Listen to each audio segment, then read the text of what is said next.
A cloud was on the mind of men, and wailing went the weather. Yea, a sick cloud upon the soul, when we were boys together. Science announced non-entity, and art admired decay. The world was old and ended, but you and I were gay. Round us in antic order, their crippled vices came, lust that had lost its laughter, fear that had lost its shame. Like the white lock of Whistler that lit our aimless gloom, men showed their own white feather as proudly as a plume. Life was a fly that faded, and death a drone that stung. The world was very old indeed, when you and I were young.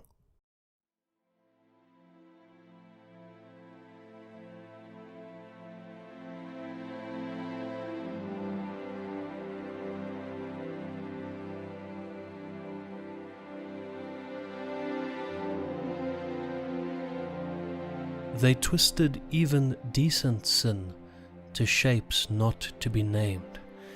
Men were ashamed of honor, but we were not ashamed.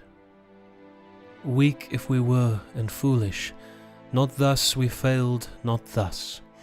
When that black ball blocked the heavens, he had no hymns from us. Children we were, our forts of sand were even as weak as we. High as they went, we piled them up to break that bitter sea. Fools as we were in motley, all jangling and absurd, when all church bells were silent, our cap and bells were heard. Not all unhelped we held the fort, our tiny flags unfurled.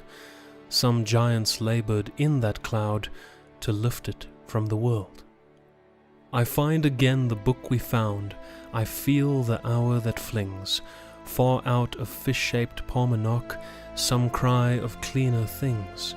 And the green carnation withered, as in forest fires that pass, roared in the wind of all the world 10,000,000 leaves of grass, or sane and sweet and sudden as a bird sings in the rain. Truth out of Tusitala spoke, and pleasure out of pain. Yea, cool and clear and sudden, as a bird sings in the grey. Dunedin to Samoa spoke, and darkness unto day. But we were young, we lived to see God break their bitter charms, God and the good Republic come riding back in arms. We have seen the city of Mansoul, even as it rocked, relieved. Blessed are they who did not see, but, being blind, believed.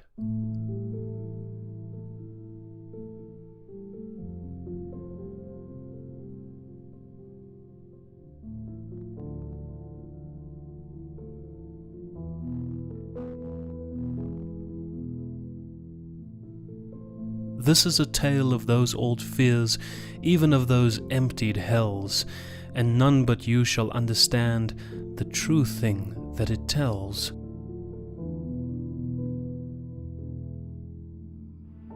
Of what colossal gods of shame could cow men and yet crash? Of what huge devils hid the stars, yet fell at a pistol flash? The doubts that were so plain to chase, so dreadful to withstand. Oh, who shall understand but you? Yea, who shall understand?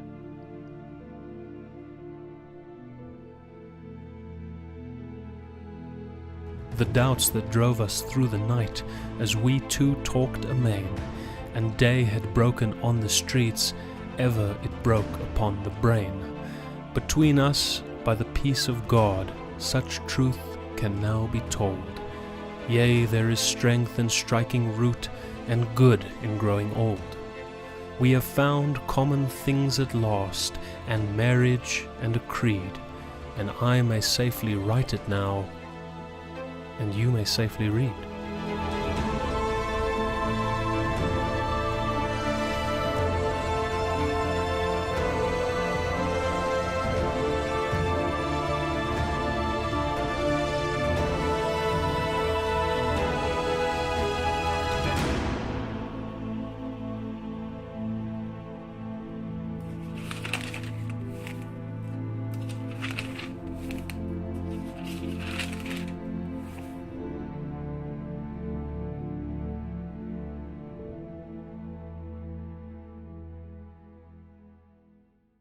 The suburb of Saffron Park lay on the sunset side of London. As red and ragged as a cloud of sunset, it was built of a bright brick throughout.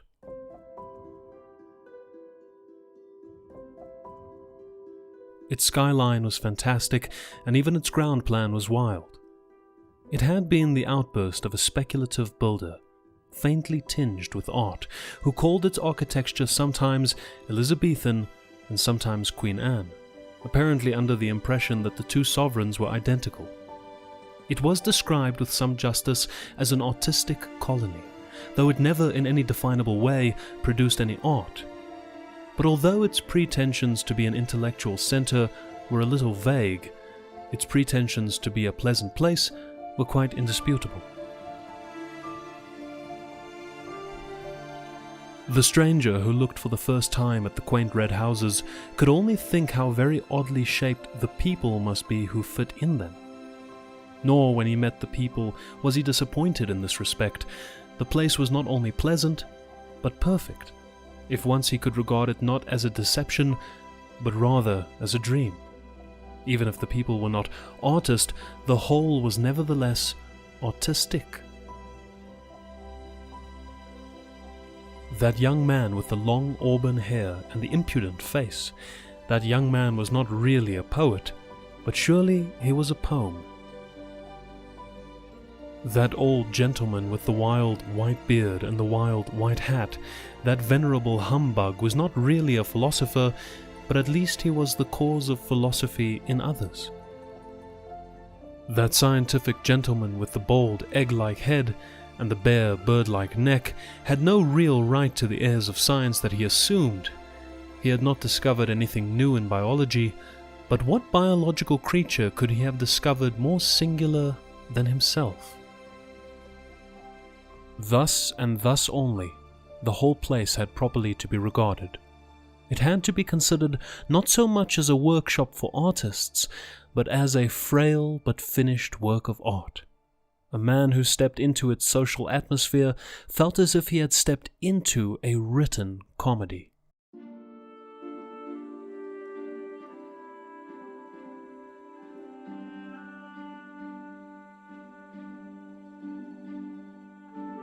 More especially, this attractive unreality fell upon it about nightfall, when the extravagant roofs were dark against the afterglow, and the whole insane village seemed as separate as a drifting cloud.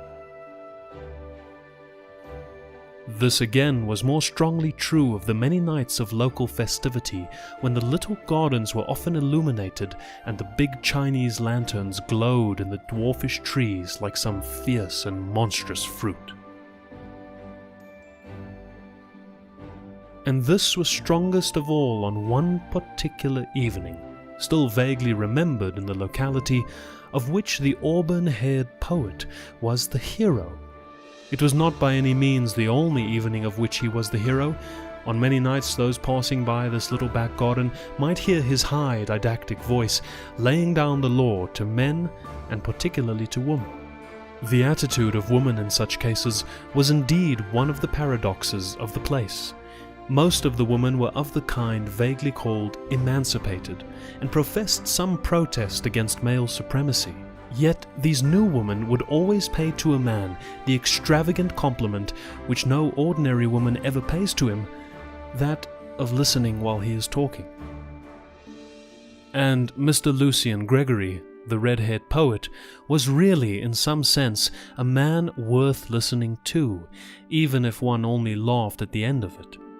He put the old cant of the lawlessness of art and the art of lawlessness with a certain impudent freshness which gave at least a momentary pleasure.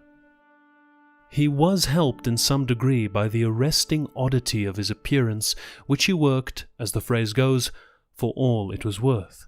His dark red hair, parted in the middle, was literally like a woman's, and curved into the slow curls of a virgin in a pre-Raphaelite picture.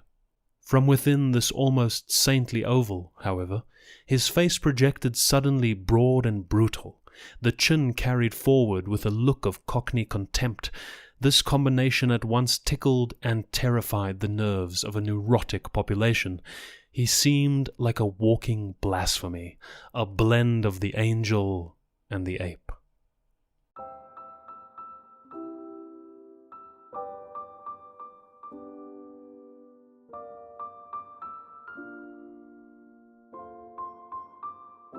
This particular evening, if it is remembered for nothing else, will be remembered in that place for its strange sunset.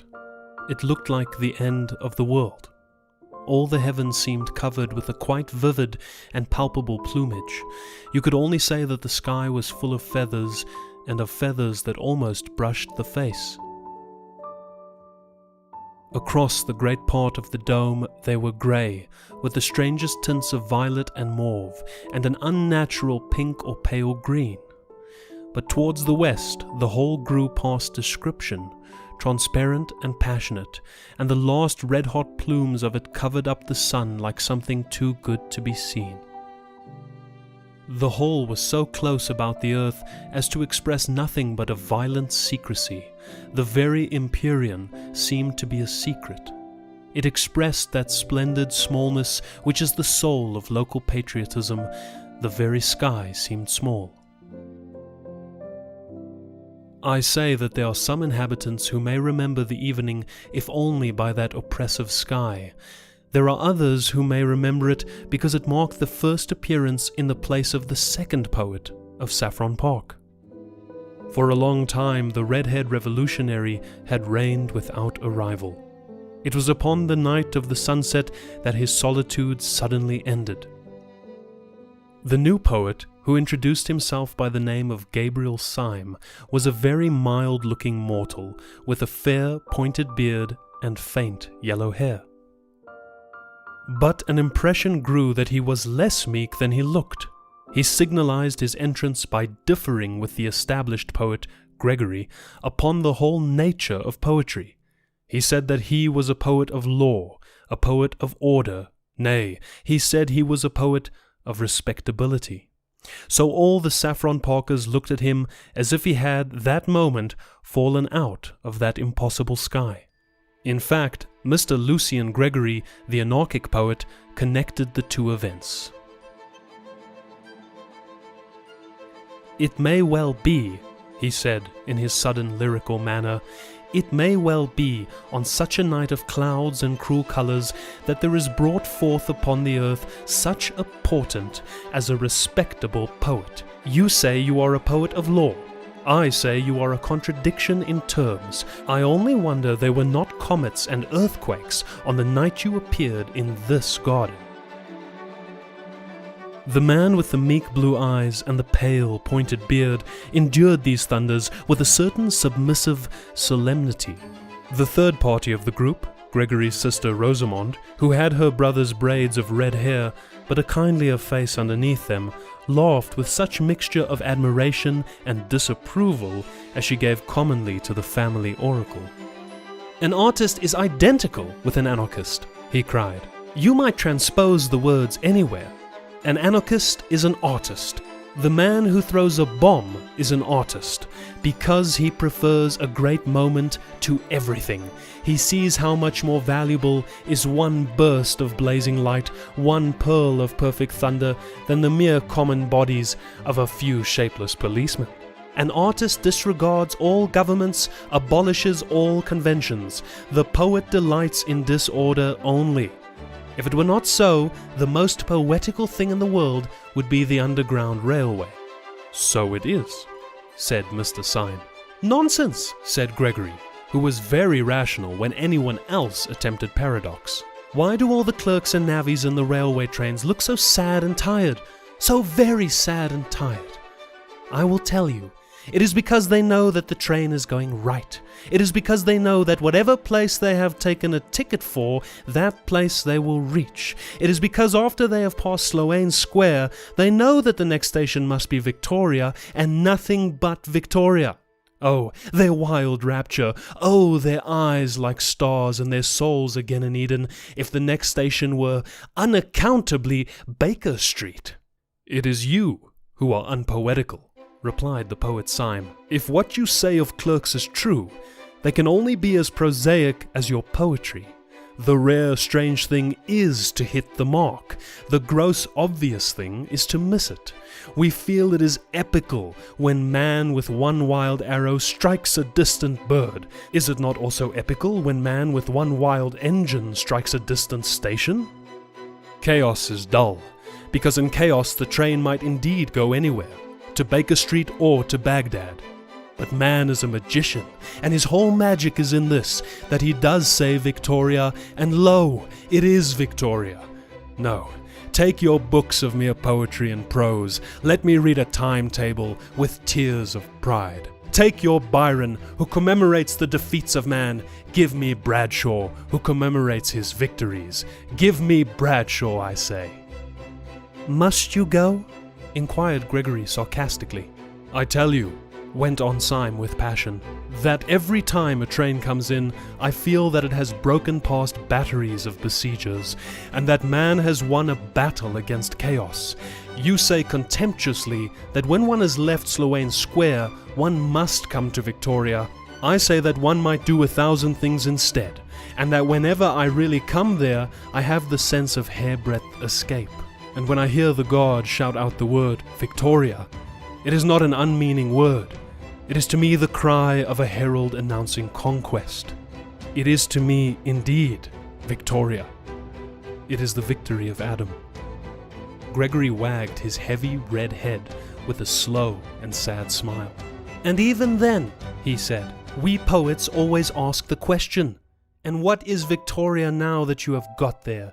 You think Victoria is like the New Jerusalem. We know that the New Jerusalem will only be like Victoria.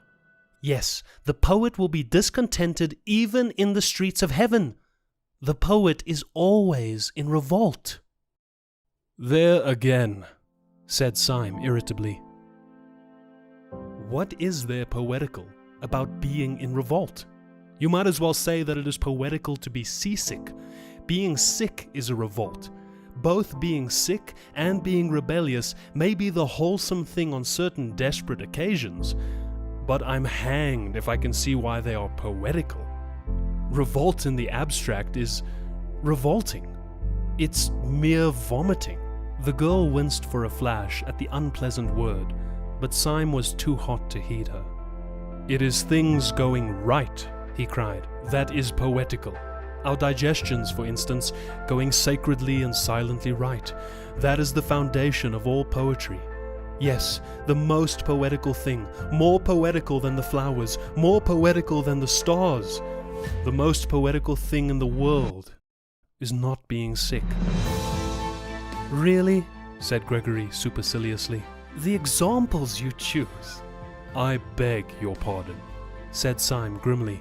I forgot we had abolished all conventions. For the first time, a red patch appeared on Gregory's forehead.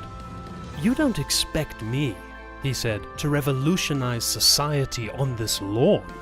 Syme looked straight into his eyes and smiled sweetly. No, I don't, he said. But I suppose that if you were serious about your anarchism, that is exactly what you would do. Gregory's big bull's eyes blinked suddenly like those of an angry lion, and one could almost fancy that his red mane rose. Don't you think, then, he said in a dangerous voice, that I am serious about my anarchism? I beg your pardon, said Syme. Am I not serious about my anarchism? Cried Gregory, with knotted fists. My dear fellow, said Syme, and strolled away. With surprise, but with a curious pleasure, he found Rosamond Gregory still in his company. Mr. Syme, she said, do the people who talk like you and my brother often mean what they say? Do you mean what you say now? Syme smiled. Do you? He asked. What do you mean? Asked the girl, with grave eyes. My dear Miss Gregory, said Syme gently. There are many kinds of sincerity and insincerity. When you say thank you for the salt, do you mean what you say? No. When you say the world is round, do you mean what you say? No. It is true, but you don't mean it. Now, sometimes a man like your brother really finds a thing he does mean. It may be only a half-truth, quarter truth, 10th truth, but then he says more than he means, from sheer force of meaning it. She was looking at him from under level brows. Her face was grave and open, and there had fallen upon it the shadow of that unreasoning responsibility which is at the bottom of the most frivolous woman, the maternal watch which is as old as the world. Is he really an anarchist then? She asked. Only in that sense I speak of, replied Syme, or if you prefer it, in that nonsense. She drew her broad brows together and said abruptly, You wouldn't really use bombs or that sort of thing. Syme broke into a great laugh that seemed too large for his slight and somewhat dandified figure. Good Lord, no, he said. That has to be done anonymously. And at that the corners of her mouth broke into a smile, and she thought with a simultaneous pleasure of Gregory's absurdity and of his safety. Syme strolled with her to a seat in the corner of the garden, and continued to pour out his opinions, for he was a sincere man, and in spite of his superficial airs and graces, at root a humble one. And it is always the humble man who talks too much. The proud man watches himself too closely. He defended respectability with violence and exaggeration. He grew passionate in his praise of tidiness and propriety. All the time there was a smell of lilac all round him. Once he heard very faintly in some distant street a barrel organ begin to play, and it seemed to him that his heroic words were moving to a tiny tune from under or beyond the world. He stared and talked at the girl's red hair and amused face for what seemed to be a few minutes, and then, feeling that the groups in such a place should mix, rose to his feet. To his astonishment, he discovered the whole garden empty. Everyone had gone long ago, and he went himself with a rather hurried apology. He left with a sense of champagne in his head, which he could not afterwards explain. In the wild events which were to follow, this girl had no part at all. He never saw her again until all his tale was over. And yet, in some indescribable way, she kept recurring like a motif in music through all his mad adventures afterwards, and the glory of her strange hair ran like a red thread through those dark and ill-drawn tapestries of the night. For what followed was so improbable that it might well have been a dream. When Syme went out into the starlit street, he found it for the moment empty. Then he realized in some odd way that the silence was rather a living silence than a dead one. Directly outside the door stood a street lamp, whose gleam gilded the leaves of the tree that bent out over the fence behind him. About a foot from the lamppost stood a figure almost as rigid and motionless as the lamppost itself. The tall hat and long frock coat were black.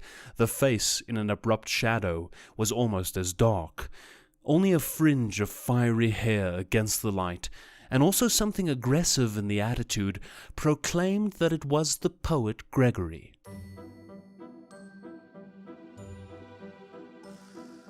He had something of the look of a masked bravo waiting sword in hand for his foe.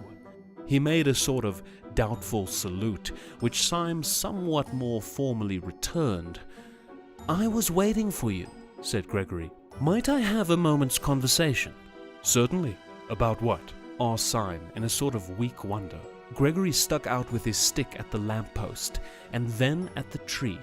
"About this and this," he cried.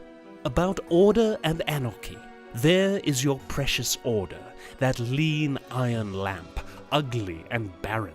And there is anarchy, rich, living, reproducing itself. There is anarchy, splendid in green and gold." "All the same," replied Syme patiently, "just at present you only see the tree by the light of the lamp. I wonder when you would ever see the lamp by the light of the tree."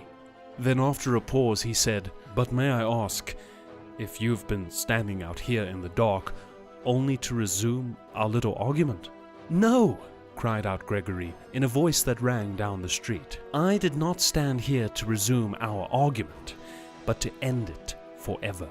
The silence fell again, and Syme, though he understood nothing, listened instinctively for something serious. Gregory began in a smooth voice and with a rather bewildering smile. "Mr. Syme," he said, "this evening you succeeded in doing something rather remarkable. You did something to me that no man born of woman has ever succeeded in doing before. Indeed, now I remember," resumed Gregory reflectively, "one other person succeeded in doing it, the captain of a penny steamer, if I remember correctly, at Southend. You have irritated me." "I am very sorry," replied Syme with gravity. "I am afraid my fury and your insult are too shocking to be wiped out even with an apology," said Gregory very calmly. "No duel could wipe it out. If I struck you dead, I could not wipe it out. There is only one way by which that insult can be erased, and that way I choose. I am going at the possible sacrifice of my life and honor to prove to you that you were wrong in what you said." "In what I said?" "You said I was not serious about being an anarchist." "There are degrees of seriousness," replied Syme. "I have never doubted that you were perfectly sincere in this sense, that you thought what you said well worth saying, that you thought a paradox might wake men up to a neglected truth." Gregory stared at him steadily and painfully. "And in no other sense," he asked, "you think me serious? You think me a flaneur who lets fall occasional truths. You do not think that in a deeper, a more deadly sense, I am serious." Syme stuck his stick violently on the stones of the road. "Serious?" he cried. "Good Lord, is this street serious? Are these damned Chinese lanterns serious? Is the whole caboodle serious? One comes here and talks a pack of bosh, and perhaps some sense as well, but I should think very little of a man who didn't keep something in the background of his life that was more serious than all this talking. Something more serious, whether it was religion or only drink." "Very well," said Gregory, his face darkening. "You shall see something more serious than either drink or religion."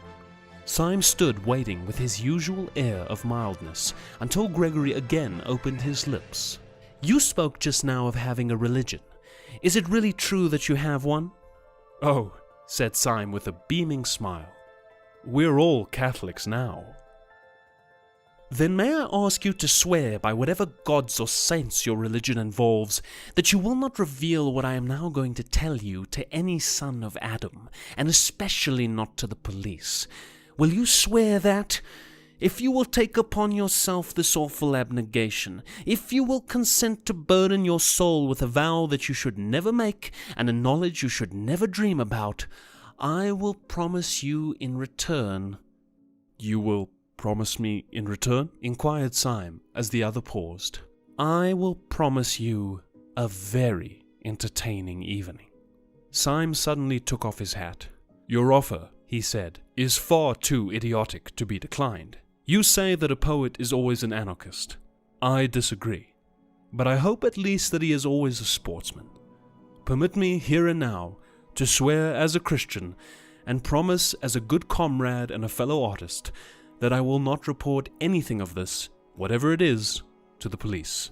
And now, in the name of Colney Hatch, what is it?" "I think," said Gregory with placid irrelevancy, "that we will call a cab." He gave 2 long whistles, and a hansom came rattling down the road. The two got into it in silence. Gregory gave through the trap the address of an obscure public house on the Chiswick bank of the river. The cab whisked itself away again, and in it these two fantastics quitted their fantastic town.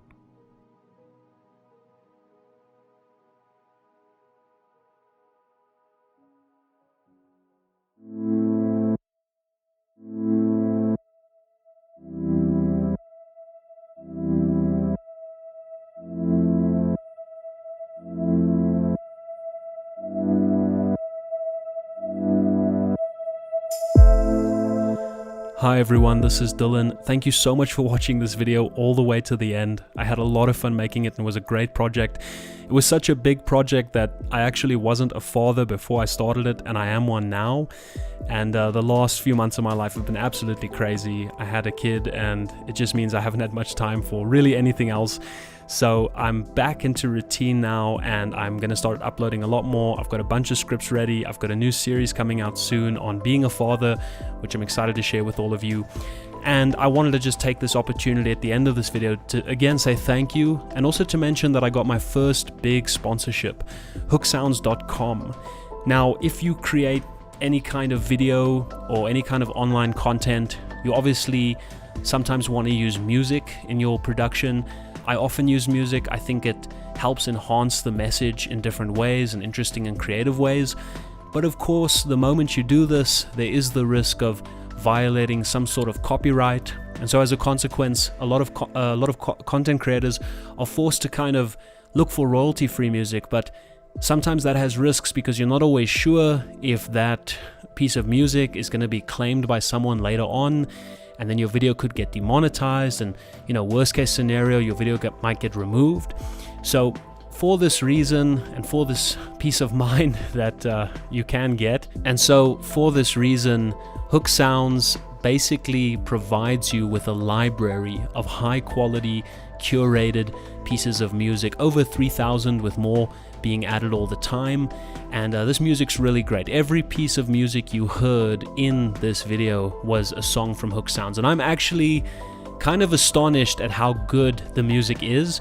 In preparing for this video, in going through their library, I was just constantly enlivened and just so relieved that I finally have access to a good library of music. So if you are somebody who creates content and you are tired of searching for royalty-free music that's kind of going to do the job, but you want to take it to the next level, I really recommend you check out hooksounds.com. There's a link in the description, as well as a promotional code which you can use to get a 10% discount on any subscriptions you use when you purchase on their website. And this is a win-win because it helps you because you get the high quality music. It helps me because I get a portion of that purchase, so it supports the channel and the work that I do. And of course it supports the company itself, which I think is really awesome. So I'm really grateful to them. The code you can use for that discount is Dylan10. So DYLAN10, Dylan10. It is in the description of this video, as well as the link like I mentioned. I also want to mention that I just launched my Patreon page where you can subscribe in a variety of tiers from as little as $3 a month, where you'll get access to all my videos early before they get released, as well as bonus content like additional scripts, high quality thumbnails, one-on-one video chats, access to Patreon voting power where you can decide what topics you'd like me to go into next, as well as a community of people which are talking about all these things that we find mutually interesting. So if you enjoy my work and you want to support what I'm doing here, please consider checking out my Patreon page. I've put a link to that in the description as well. Ladies and gentlemen, thank you so much for watching this video and for listening to this point. I know it's been a long video, but I hope you enjoyed it. As always, I appreciate your feedback in the comment section. I do actually read my comments. My channel's not big enough that I can say, I can't get to everyone. I do see the comments as they come through, and it's always so encouraging when people send me a kind word or tell me that they enjoyed the video. And if you did, please let me know in the chat. If you're new here and you like this type of content, this is Existential Delight. It's a side project I have. I like to create videos about things I find interesting. Generally, I cover topics like philosophy, music, and specifically the work of G.K. Chesterton, who was an English writer whose work has really changed my life. And I like to just share what he's written and what he thought, and I like to elaborate on those ideas and see how they can be relevant to us in our lives today. So this video was a prime example of that, a book by G.K. Chesterton. And if you enjoyed this first chapter, I might do another chapter, but my goal here was just to kind of get people interested in the book. And hopefully if you enjoyed it, I encourage you to go deeper and actually read the book. It's magnificent. Then Lastly, I just want to say thank you so much. The main goal on the channel is to be the opposite of an existential crisis. So if you enjoyed this video, I'm really glad, and I hope that you have an awesome day, night, week, month, wherever you are. Fellow human being on the opposite end of the screen, wishing you well, God bless you, and goodbye.